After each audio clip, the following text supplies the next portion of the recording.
Welcome everybody to this edition of the Bears Den. Guys, I'm your boy, the SuperBack, Shawn, and I'm joined by Joe Tanksley. Joe, what's up, buddy? How are you? I'm doing pretty good, man. Can't complain. I think I'm having a better week than the Bears are, so I can't complain about that. Yeah, I agree with you. We're gonna go over that and then preview Sunday's game. So this past week was tough. Definitely. All right, it was a tough game. Indianapolis did everything in their power to give us the game, and we just, for whatever reason, didn't want to take it. There was failure across the board. Mm-hmm. All right, Coach Eberflus. There was more questions on his game management. One, why kick the 56-yard field goal if it's not in Carlos Santos' range? Why not use the punter as a weapon? Which is what you built him as when you drafted him, which was really weird that you drafted a punter in the 4th round, but nonetheless, he was hyped as a weapon, and you had a chance to use him as such, and you didn't. Caleb had a really nice game passing, but although he did pass 52 pass attempts, not exactly what you want for the rookie in his 3rd game. Overall, give me your thoughts on that. The excessive use of Caleb Williams 52 times passing the ball in game 3. It was disappointing, and it doesn't seem like the Bears. I mean, 52 pass attempts. That's especially the way that he's been getting pressured. Is dangerous. I think they are saying Shane Waldron and his offense unnecessarily exposing him to getting hurt and picking up bad habits. And that's kind of what I saw in the game. Like, you throw the ball 52 times. He's not getting protection. He doesn't feel comfortable. So you do things like throw without setting your feet, or you try to make something happen out of nothing. End up turning the ball over. And then when you do have guys open, you don't trust what you see and you throw the ball away. And those are some of the things that we kind of saw from Caleb Williams. And to his credit, I paid attention to him a lot. It didn't look like he blinked at all. He still held strong in the pocket. He's trying to climb the pocket. He's trying to keep his eyes downfield.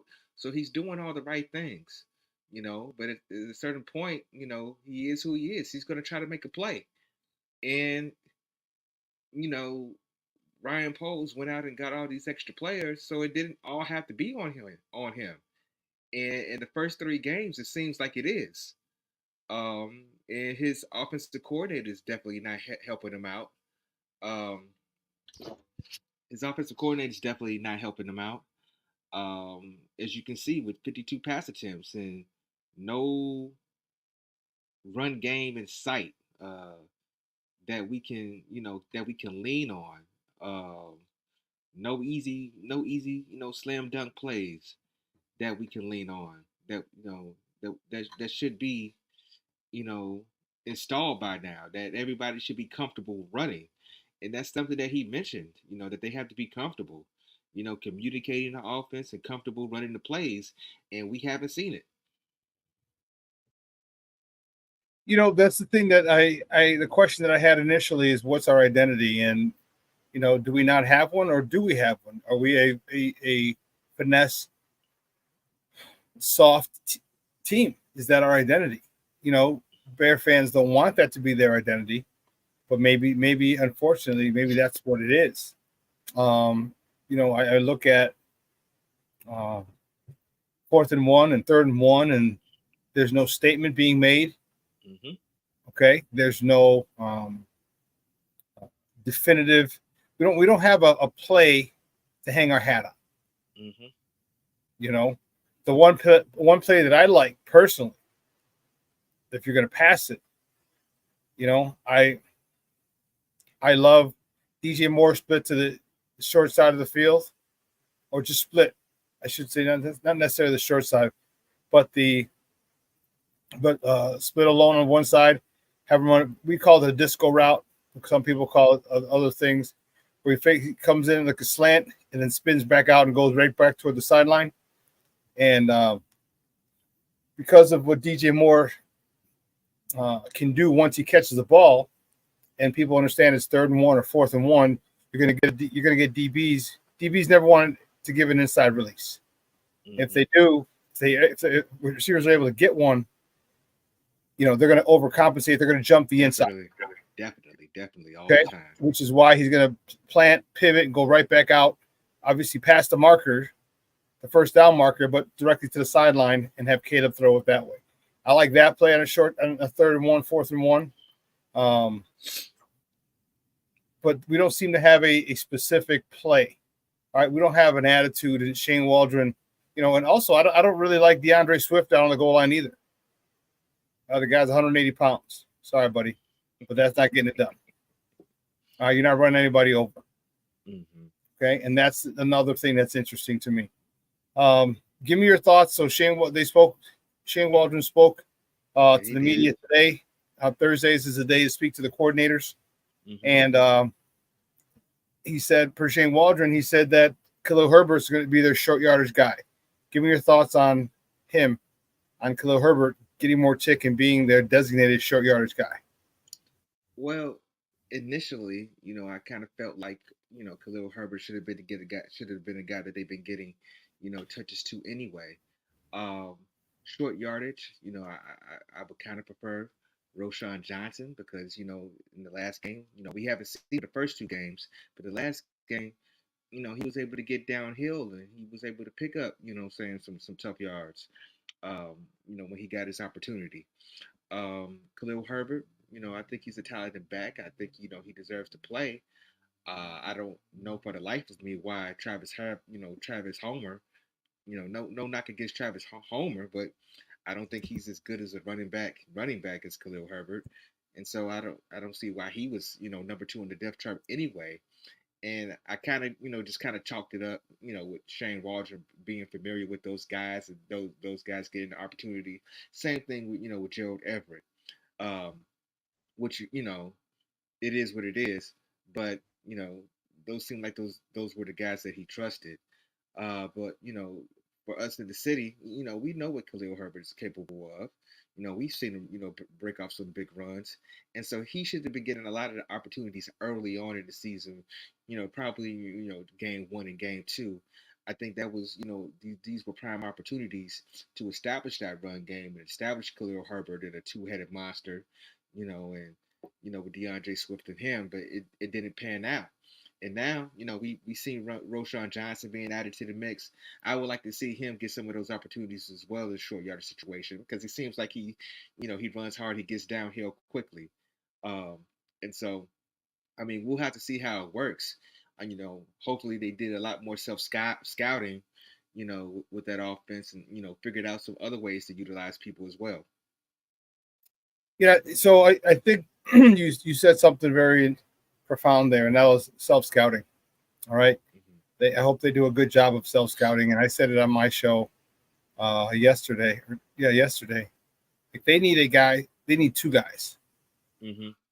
They need an offensive and a defensive analyst. Mm-hmm. Quality control. Who looks at them and tells them their tendencies. Mm-hmm. Okay? Tells them their tendencies. All right, say, hey, you do this a lot, you do this a lot, you do this a lot. This works, this works a lot, this doesn't work a lot. They need somebody who's, who's that's their only job. Mm-hmm. Offensive guy and a defensive guy. So you can self-scout, you can start to see what other teams are going to do. You can get a jump on what teams are going to do so you can already have changes made when they start making adjustments. But they need to. Well, first and foremost, let's get to the issue. Mm-hmm. The offensive line has been horrible. Horrible. And you know what? I can't even say horrible because that's an insult to horrible offensive lines. Okay? Look at look at. Oh, I don't want that up there. Look at this. I knew you were going here. Okay. Look at that. 70 on his knees. Tevin on his ass right behind 70. Braxton Jones. Right behind Tevin is Coleman Shelton. And to the left of Coleman Shelton, or to our right, but because he's facing the wrong way on his ass, is Darnell Wright. The only guy is Mark Pryor, who's chasing his man. So there are 5 Colts. This is 4th and 1. 4th and goal from the 1. You see that in the lower right where underneath where it says Waldron speaks. Mm-hmm. 4th and goal, and you have 5 Colts in the backfield. 4 of our offensive line on the ground. Mm-hmm. And, you know, the thing that bugs, what's your thought? Because I have a big problem with it. I shouldn't have said that because I shouldn't lead you, but give me your thoughts on the shotgun and 4th and 1. 4th and You know goal. what? You know, all my friends will tell you that I am not a big fan of lining up in shotgun all the time, especially in running situations. Um, I think, you know, in the situation on 4th and goal, you should be trying to get downhill. And I think a lot of times, you know, these coaches, you know, they feel like they're the smartest person and they're going to trick somebody. Well, really, what you're doing is just putting your team at a disadvantage. And for that offensive line, I looked at that photo, you know, several times because it was all over social media. Yeah. I mean, and you know, it was a shitty play call. Okay, but at the same time, you still got to go out there and do your job. You got to block somebody. You Yep. got to put a hat on somebody. It doesn't matter what the call is. All right, and I mean, you know, they I mean, if they could, you know, they probably all out on the street looking for a job right now, but they can't because Mm-hmm. it's really too late to go replace all those guys. You know, Darnell Wright is supposed to be a bookend. You know what I'm saying? And granted, the play wasn't going his way, you know, but it's still not a good look. You know, Braxton Jones has been given many opportunities, you know, and people go in every year saying they could upgrade that left tackle position, but he's still getting opportunities. And, you know, that's the effort that he's showing.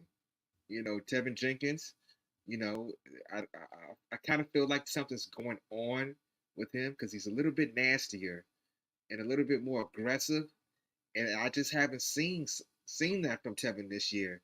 And I kind of feel like there's something that's maybe he's trying to And play it's a through something. contract year. And it's a Yeah, contract year. So you know you noticed it too, because you figure there's gotta be something there because we've seen his disposition. I yeah, haven't seen Tevin push anybody into the second row. All right, usually right, it's like, all right, all right, Tevin. All right, you don't got to put him in the second row. Sideline's fine. All right, he right. hasn't been doing that. So there's something going on. So my question to you then is this: what do you think of the issue, or do you think there could be an underlying issue with Shane Waldron and Chris Morgan, the offensive line coach? Chris Morgan Mm, was retained. He's mm-hmm. not Shane Waldron's guy. Waldron's forced to work with him, and also Shane Waldron is, Chris Morgan is our run game coordinator, and our run game sucks right about now. Mm. You think there could be an issue there? You know what? I think it could be an issue with some of the play calling, and it seems like everything's going side to side, and you're not letting the Hogs get go downhill and push and brutalize people, and that's the stuff that offensive linemen love to do. You know, Yes. they don't want to retreat all the time, you know, and take blows from these superior athletes. Because don't get it twisted, Will Anderson, Daniil Hunter, they are superior athletes to Braxton Jones and Darnell Wright. You know what I'm saying? So you got to give your guys opportunity to dish it out. Otherwise, it's we're gonna end up with what we got the last few games. Yeah, and that was a game that we should have had. That was a game we should have walked out with a W. That was a game I did not have them as a loss. But talk to me about this offensive line. All right, Indianapolis Colts had given up over 430 yards of rushing, or actually 460. It was over 460 yards of rushing in 2 games. It was ridiculous. And I know we ran the ball 28 times, but we never really we weren't consistent with it. We didn't stay committed to it. Mm-hmm. And also, I didn't like the usage. How they would use Roshan. They use Roshan on a couple wide zones, which it's not his thing. They use him on some inside zones, which are good. And he got 4, 5, 6, 7 yards on it, and then they stopped running it. I don't understand that. But talk to me about the lack of commitment to the run game, as well as the pairing, the right running back with the right scheme. That's very good. You make some valid points, and I think, I alluded to before. It seems like our run game is very, horizontal, and there's I know it's a zone blocking scheme, but it doesn't look like these offensive line is, that they can't do it, and so, I mean, I think our line is more suited to a power run team, and I think, I would like to see, how aggressive, that people are stopping our run. We could run some traps and some counters, kind of get defensive linemen and linebackers out of position, and I haven't seen a lot of that, and I'm not sure if it's because our guards are hurt, um, because I kind of feel like that's an underlying issue that our guards are hurt, and I mean, what sense? Because it has to be something going on. I know that Nate Davis was on the injury report earlier in the week, but the Indianapolis Colts, they, like you said, dead last in allowing rushing yards, and you don't really come out and commit to it. Either you know the, you don't have faith in the players to do it, or you're just a bad coach. So which one is it? I mean, pairing up the right guys to the run scheme. I mean, it doesn't seem like the offensive line can block. Is what I'm trying to get at, and with the effort that the offensive line is putting forward right now, it doesn't really matter who's in there. I think that Roshan Johnson, he's young and he's hungry. He's missed the first 2 games, so he's definitely going to get downhill and try to pick up some positive yards. DeAndre Swift is kind of a side to side guy, kind of a guy that you want to get in space, but we kind of haven't seen Waldron utilize him in that capacity. It's always, some kind of, toss play to the side, and, guys are getting released too early and he can't beat them. So he's getting tackled in the backfield, or having make guys miss way too early. You know, for whatever reason, it seems like Khalil Herbert got himself in the doghouse to be, 3rd string after Travis Homer. So like, he's not feeling too, confident right now, and they haven't, really utilized him very well. But I kind of feel like, you know, if we can utilize DeAndre Swift in a situation where where we're using him to create mismatches against linebackers, and saying the strong safeties, I think he'd be perfect for that. But we haven't seen that from Shane Waldron early on. Maybe it's coming, but we haven't seen him in that capacity. Um, the way that they've been using DeAndre Swift is not what I envision for this offense. I envision more of uh, who can I get, something like an Austin Eckler, or old school LaDainian Tomlinson a little bit. You know what I'm saying? Now he's not as talented as those as LaDainian, but kind of in that, what I'm saying. But being able to get out in space and catch a ball on a linebacker, I think that's where his value is not in running the ball in between the tackles. And like you said before, it's kind of like we got this finesse team, and and the other teams are being more physical than us. Somebody commented on the show right now that the Bears are just not physical enough. Yeah, they're not, and that's an issue, and that that falls directly squarely in the lap of the offensive line, and who is also our run game coordinator. So this is falling right into his lap. This is the spotlight is directly on him because of the lack of run game, and it's embarrassing. So I don't know what the Bears are going to do. All right, I honestly don't know what they're going to do. Um, you got the Rams coming in. Now the Rams are beat up as well. Although they're coming off a huge upset win over the San Francisco 49ers. And your thoughts on this Rams defense? I mean, I'm not sold that they're stout. I mean, obviously you lost Aaron Donald. All right. But I'm not worried about this defense for whatever reason. But I do think we need to commit to the run and stick with it, because if we can run the ball, that's going to open up a lot for Caleb and the receivers. Yeah, I mean the Rams defense is not very scary. Not having Aaron Donald, anchor that defensive line is is going to be huge for the Bears. And I mean, I wish that I could have faith in the offense and being able to take advantage, of a weakness. But they had an opportunity this past week and they didn't do it.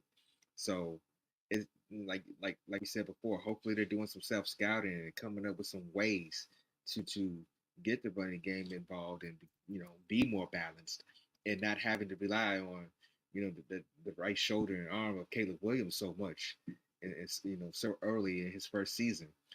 Um, and like I said, I think the biggest problems, if you've been watching so far, with the Bears, hasn't been Caleb Williams. He's progressed and gotten better every week. It's been the coaching, and you say it all the time. Coaching matters, and so this week is solely on the coaches, and it's solely on Matt Eberflus to get his offensive coordinator in line. Because his job's on the line. He hired Shane Waldron. He's not going to get another chance to hire another offensive coordinator. So he's got to be, in that room, talking to him in his office, talking to him about ways to get that offense back on track and to help his defense out. The defense did everything they could, you know, to keep them in the game. And week after week, the offense has been letting them down. So I think it's time that for Matt Eberflus to step up and say, hey, whatever we do, we're going to run the ball at least 35 times. And don't stop. I think when we look at the Indianapolis game, that game was never out of hand to be throwing 52 times. It wasn't. It just wasn't. And so it just didn't make sense, especially since that's what they were weak in.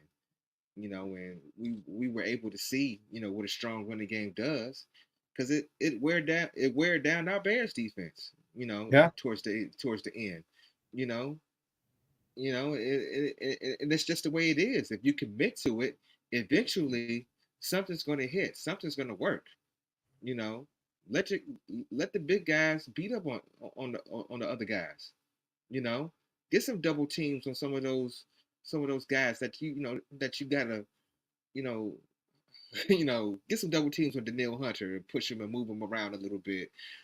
Things like that they didn't do and they aren't doing. So I mean, One of the questions I had, Joseph, was why Shane Waldron had Cole Kmet blocking a defensive end. whoo! I was. Why do you have him one-on-one with a defensive end? All right, that's an offensive tackle's job. Yeah. And when I was looking through the film, so I got the NFL All 22, and I was looking at the film, and I'm like, there's no reason on God's green earth that the tackle and the guard were double teaming the three tech. Yes. And I'm like, why? That's the guard's job. That's the guard's job. The tackle's job is the end. Now you might get help with the tight end, sure, but he should not be one-on-one with a defensive end. No, not at all. And that was the strip sack, Yep. And and that was a key point late in the game Yes. where you could not afford to have a turnover like that. And and when they saw it, I don't know who that comes what that comes down to. Is it line communication between the center and Caleb?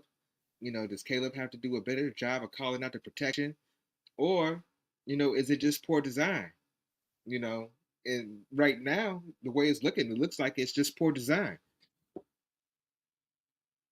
I don't care what it is. That's high school stuff, dude. Like you don't leave a tight end with a defensive end with a pass rush specialist. You don't do that. Mm-hmm. You just don't do that. All right. He can help. But he should not be. It should not be. He should not be the main person blocking a defensive end in pass situations, passing situations. No. So I mean, I'm really concerned about the offensive line. I don't believe they said they're going to make any changes, which is great. So my question to you is then, well, let's talk about the head coach, Coach Eberflus. Mm-hmm. There was a situation that last week or this past week where they didn't realize they were going for two. Talk to me about again Mm. his in-game management. All right, last couple of weeks it was challenges, Mm-hmm. right? Challenges right in front of him. That was actually Mm-hmm. came right to the sideline where he challenged that a catch was a catch, and it was the guy dragged his second foot with Mm-hmm. the rubber pebbles are flying up so you can see him. Mm-hmm. Talk to me about his in-game management. Well, I think using a timeout to decide whether you're going to go for two or not. I think that was a 72 play drive. They had more than about 13 plays or so. I mean, that's something that should have been talked about and discussed, you know, way before then.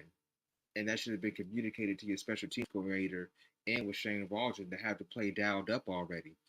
And that has been an opportunity. We seen Shane Waldron have a good 2 point conversion play ready to go. It worked, before.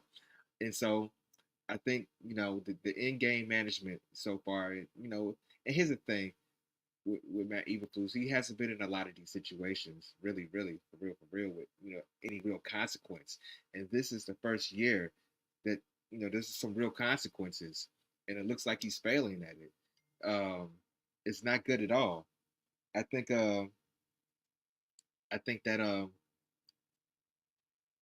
Matt Eberflus, whatever protocols and procedures they have in place for those challenges needs to get better. Who's ever in the replay booth telling them that he should, upstairs telling him those things should be challenged, needs to be looked at because, those were timeouts that we could have had and used, especially late in the game.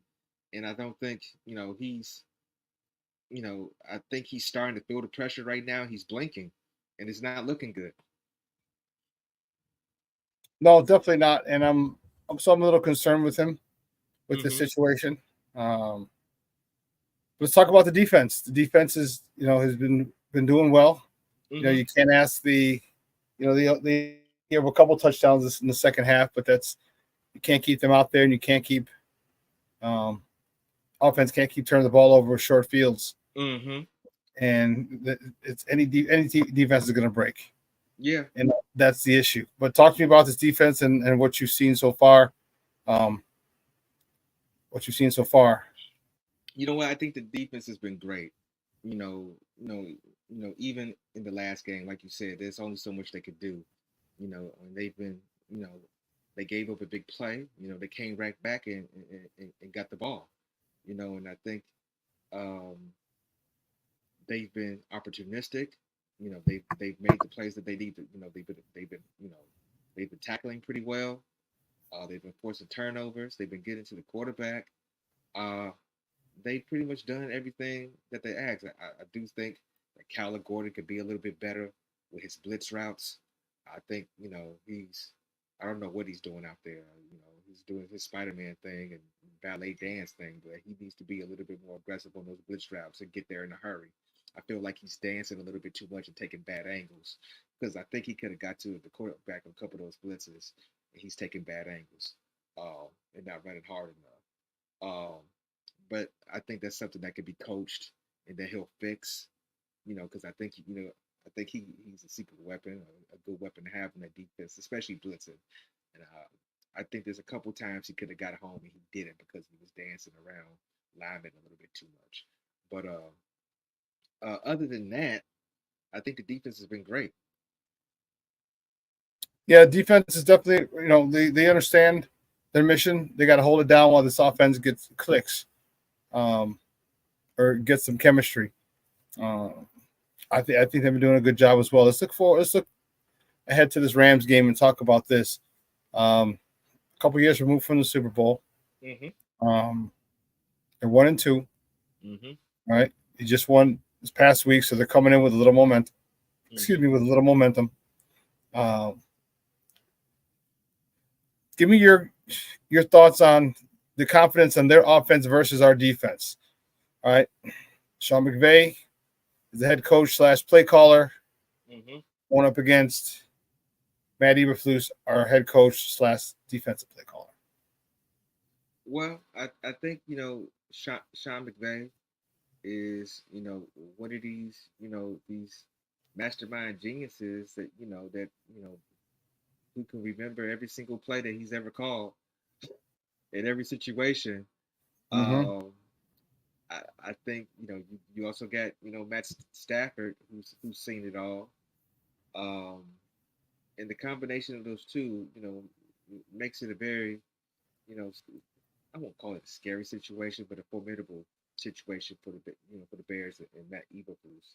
I think that it's going to be an interesting matchup between those two because I think to his credit, we just criticized him for being a poor head coach, but when he's calling this defense, he has been great and he has been doing a wonderful job calling the plays and putting the defense in a situation to make plays.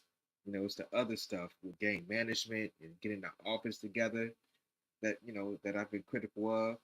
But I kind of feel like in that sense of it being the head coach, I think Sean McVay has the edge because he's taken the team to the Super Bowl. He's aware of everything in all the situations. He doesn't have an issue with game management and time management. So right now he has the edge. He definitely has it with Matthew Stafford, who's been around. And they got some decent decent playmakers as well. So this is a situation where you don't get a chance to rest, and this is not a good get well game. This is a prove it game. The Indianapolis Colts was supposed to be the get well game. Now this game is this is the game where you got to look in the mirror and prove it to yourself. Yeah, to lose this game and go down to lose 3 games in a row, the record would fall. I think at that point it might be crisis mode. I think this game is necessary for these guys, for the Bears, because as I said, everyone else in the division, Minnesota's 2-0 or 3-0, and then scary. They look Green scary. Bay and Detroit are 2-1. Looking scary. Yeah, this division is not an easy one by any stretch, and so to fall to 1-3 so early in the season would not be advantageous. And everyone was talking about the record before the season. I had them at 10 plus wins, and this is the easy part of the schedule.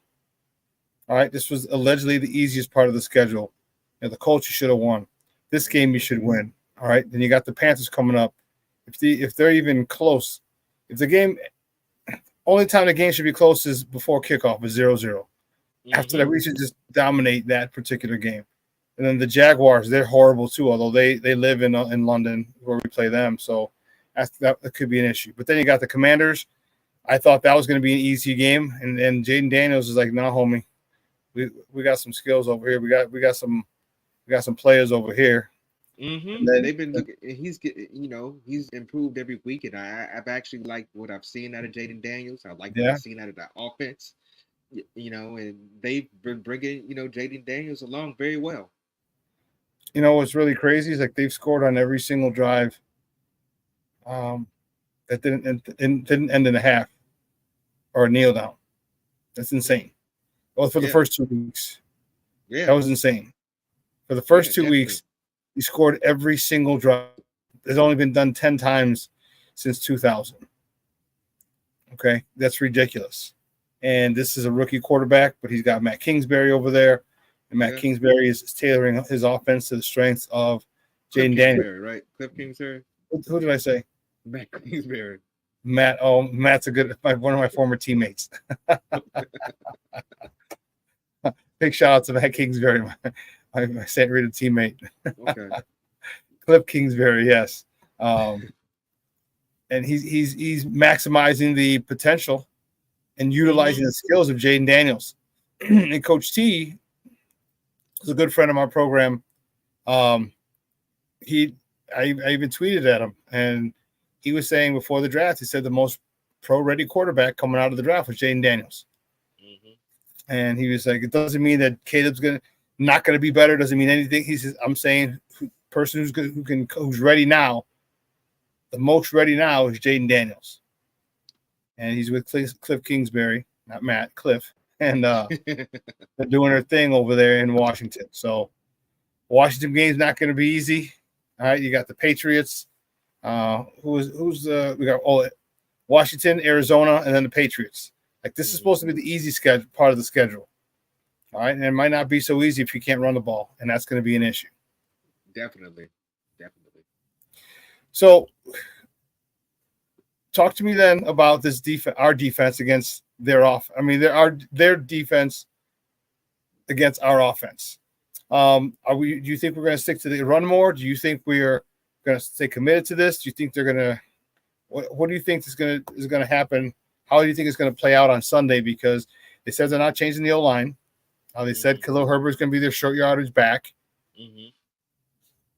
What do you see different? Well, I do think they're going to put a onus on short yardage situations, going into this game.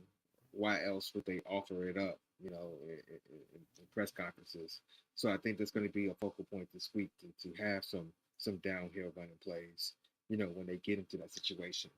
And I do expect for them to kind of, create a little bit more balance. 52 times, for a rookie quarterback to be throwing, is a lot, and it's not a healthy recipe, for success long term. Um, I think that I saw some things that I liked. Saying Rome and Caleb have developed a connection. Cole Komet, has finally been unlocked, and he got some targets and was able to make some plays.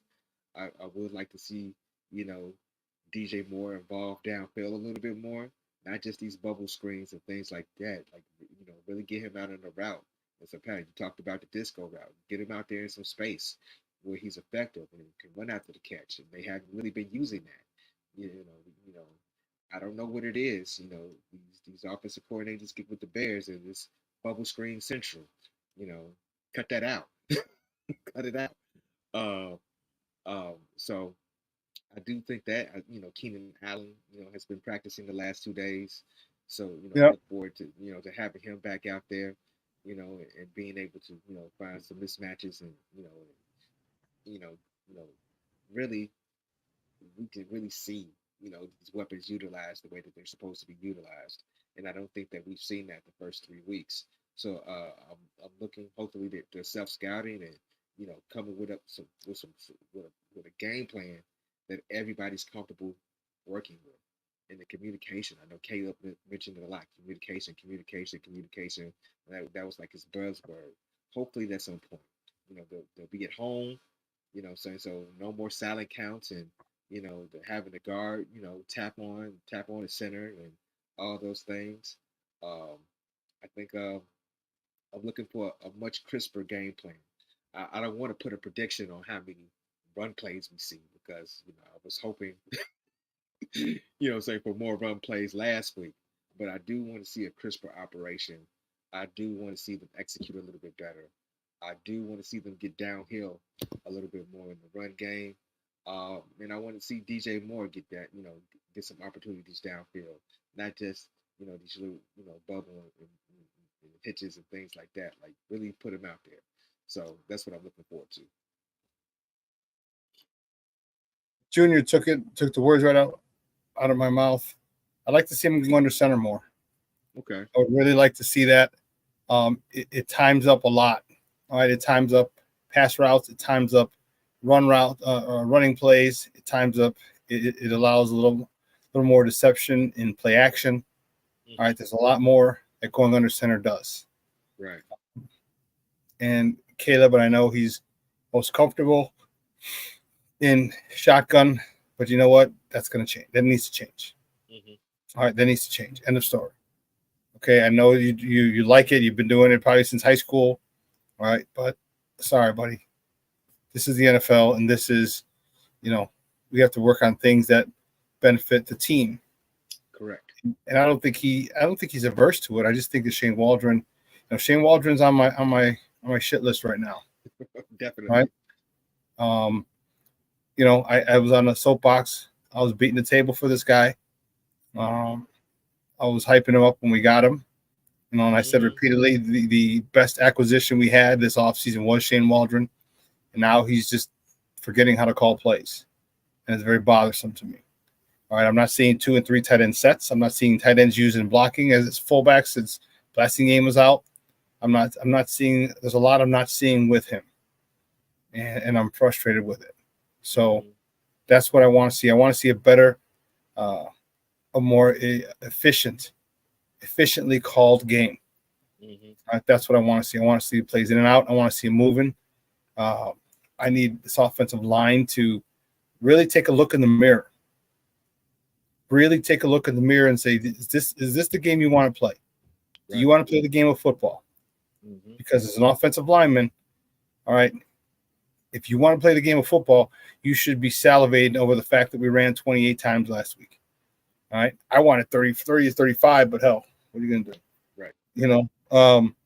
But we weren't effective, and that's the issue. And that falls squarely in the lap of the offensive line, which is why I think they need to look in the mirror and ask themselves, do I want to play this game of football? Because if I do, and I'm starting lineman in the offensive in the NFL, I need to be able to move people. Right. And they're just making too many mistakes. I'm watching the film, and they're double teaming, and they're not getting to the second level. Linebackers are flying all over, making plays. I'm like, man, if all you had to do is just let this guy go once your guys got control of him, and go to the second level, pick up the linebacker, and he wouldn't have made a tackle. So I saw that far too much on the tape.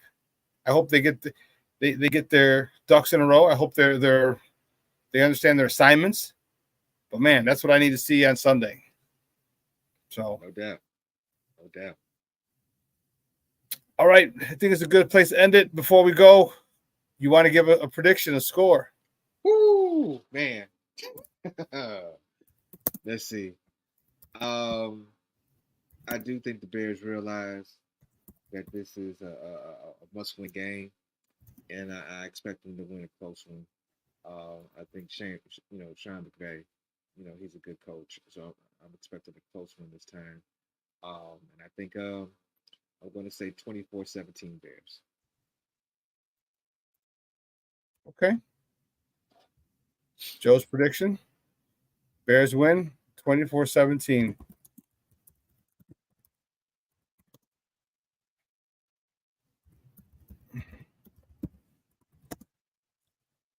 I don't know. I don't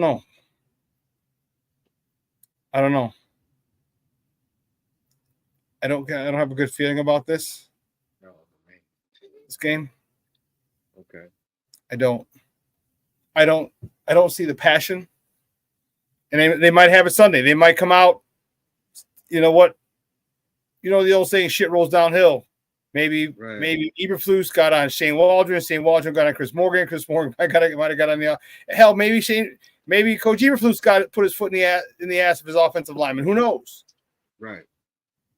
And they come out with an intensity and a determination that I haven't seen before. But I haven't seen it, and I don't know. And I don't know if it's going to be there, and I can't assume it's going to be there because.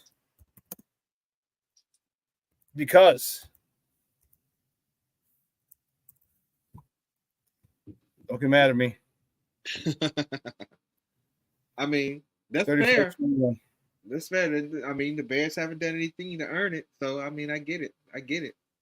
I know Puka Nakua is out.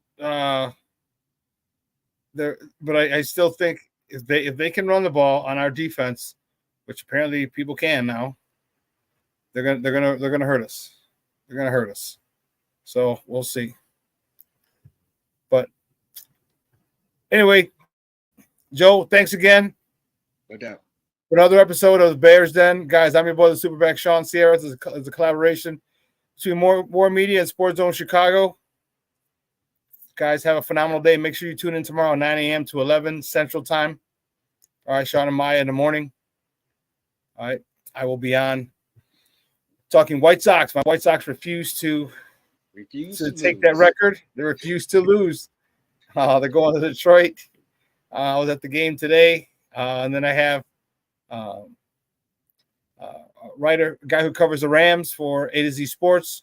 Going to be talking Bears Rams tomorrow as well. So make sure you tune in, Sports Zone Chicago, 9 a.m. to 11 Central Time. And I'm going to think more about my prediction. It may alter it. I'm not sure, but I think the Rams are going to win right now. Right now, I have the Rams winning 34-21. But so for everyone in Sports Zone Chicago and everybody at War Media, guys, SuperBack, Shawn Sierra, this is Joe Tanksley, the bad man himself. Guys, have a great week. We'll see you next week. Bear down. Peace.